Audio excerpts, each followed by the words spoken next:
can create with God, and so can you.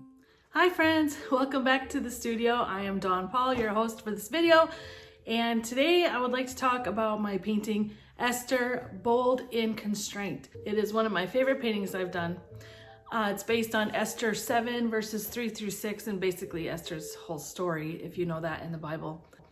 I began painting it knowing it would be her as a princess of God in his kingdom, just like us. God says that we are called to a royal priesthood, which means that I'm a princess.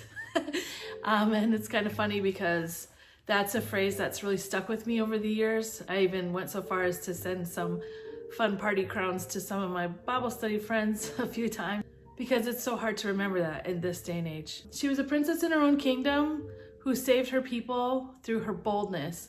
And God has been calling me to be bold. I painted this, I want to say 2020 or 2021. And I didn't really share it with anyone because there's 3 paintings in the series. It's called Strong Women, at least so far. Who knows what he'll have me do in the future.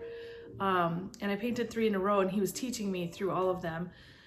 And so this one was calling me to be bold. And it's hard to be vulnerable, especially in this world where we have so many, especially on social media with trolls and people who, I just told my daughter this morning, there are so many people in the world and every single person has an opinion. And too often we let the opinions of others affect how we feel about ourselves. So being vulnerable can be very difficult because it can be painful and hurtful. But that's what God was teaching me here, is that I should go ahead and be bold anyway in spite of that, because people's opinions don't determine our value. God determines our value. And he's raising up women to shine his light right now, which is pretty crazy because I've been hearing a lot of prophetic speak about this lately, that God is raising up women. And so that's pretty cool that he told me, I painted this a few years ago, and he told me the time is now to start sharing my work and having created this YouTube channel. So it's pretty cool how something that I did a few years ago is pertinent to the time of today. So working with God on this painting, he reminded me how Esther gave up everything to save her people. It was a bold sacrifice. Like, she was ready to give her life for what she believed in to save her people.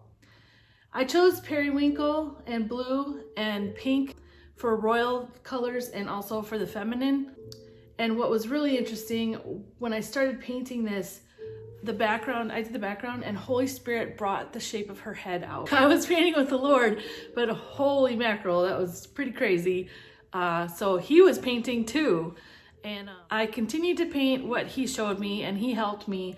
And I was very pleased with how she came out, because at the time my skill level for faces was not good. And so, and also mixing acrylic paints for skin tones was also not something I'd ever done before. So he helped with that, and I'm so pleased he did. The man in the painting represents the patriarchy that she was subservient to in her time. God has shown me to be bold through this painting, even if I feel meek and small and like what I have to say doesn't matter, like Esther did at the time. Even though she was a princess, her role was a minor role. She didn't have power. So we just do what we can. Which is by, we do what we can using what we have in our hands at the time right now. She used what she had available to her, which was, food and the ability to ask for time with the king. And I'm using what I have right now, and that is my phone and my access to the internet and my paints, to share the light and love that God has for us. The star sapphire on her crown up here, that represents faith, hope, and destiny. And sapphire itself symbolizes wisdom, royalty, prophecy, and divine favor. Esther means star, and she sure was a star and lived up to her name. And it's funny because I'm in a series right now where I'm painting a lot of stars, and the theme that I'm kind of going with right now is the universe is in you and you are in the universe because you're made of stardust. God gave me that. And so I'm putting a lot of stars in my work right now. And it's funny because it started back here. It's like God works in layers over time. It's crazy. God is still so active and with us, and we just have to walk with him, and he loves us, and we just have to trust him. And then cool things happen like this. It's really amazing. There's like the best mystery. So I just want to thank you for watching my video. If you liked it, please like it and subscribe so that more people can see it, so that more people know that Jesus and the Holy Spirit are alive and well working in us today. And God bless you. Hi friend, me again. If you want to start working with the Lord today, you can sign up for my email list, and I will send you a free coloring sheet to print off, and then you can use your colored pencils or your crayons or markers or whatever you like to use. Just turn on some worship music and sit quietly and wait and see what he has to say to you. And then if you want to share what you've made or what the Lord has said to you, I would love to hear about it in my Facebook group. The more we can get with Jesus, the better. All right, take care.